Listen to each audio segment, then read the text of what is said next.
আসসালামু আলাইকুম এভরিওয়ান। আজকে আমরা দেখাবো ক্যাটে কিভাবে বাইবিট অ্যাড করতে হয়। প্রথমে আমরা এয়ারড্রপ অপশানে আসবো, এসে যে এক্সচেঞ্জ আছে এখানে কন্টিনিউ করব। যে বাইবিটি দিয়ে এখানে সেন্ড হিয়ার, এখানে যদি আপনাদের কারোর বাইবিট অ্যাকাউন্ট না খোলা থাকে আপনারা ওটা খুলে নেবেন। আর যে এখানে আই হ্যাবিট এখানে যাবো, এই যে ইউআইডি এখানে যাতে গেলে প্রথমে আমাদের বাইবিট অ্যাকাউন্টে যেতে হবে। বাইবিট অ্যাকাউন্টে এসে এই যে কর্নারে আমাদের এখানে গিয়ে এখানে একটা প্রেস করলাম, ওটা কপি হয়ে গেল। এবার আমাদের এক্সচেঞ্জে যাওয়া লাগবে। এই যে আমরা এখানে আবার গেলাম, এই যে ইউআইডি এখানে এটা পেস্ট করে দেব এবং ক্যাটস ডিপোজিট অ্যাড্রেস এটা নেওয়ার জন্য আমাদের বাইবিটে যাওয়া লাগবে।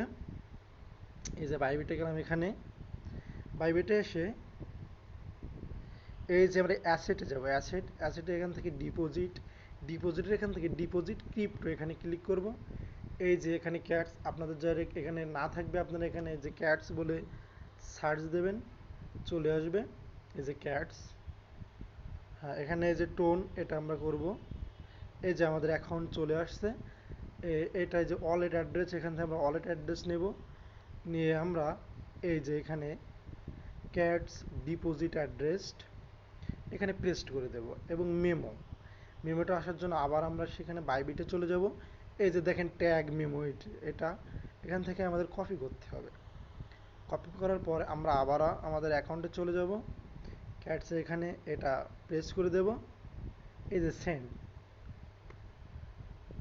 একটুখানি ওয়েট করব।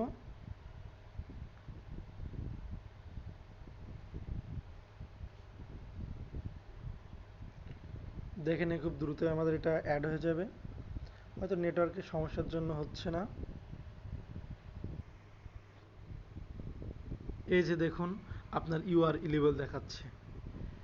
এই যে অপশানটা এখানে যদি আপনারা ইলিজিবল না দেখায় আপনার 5টা ফ্রেন্ডকে রেফার করবেন, এটা আপনাদের হয়ে যাবে। ধন্যবাদ সবাইকে, পাশে থাকবেন, সাবস্ক্রাইব করবেন, লাইক দিবেন।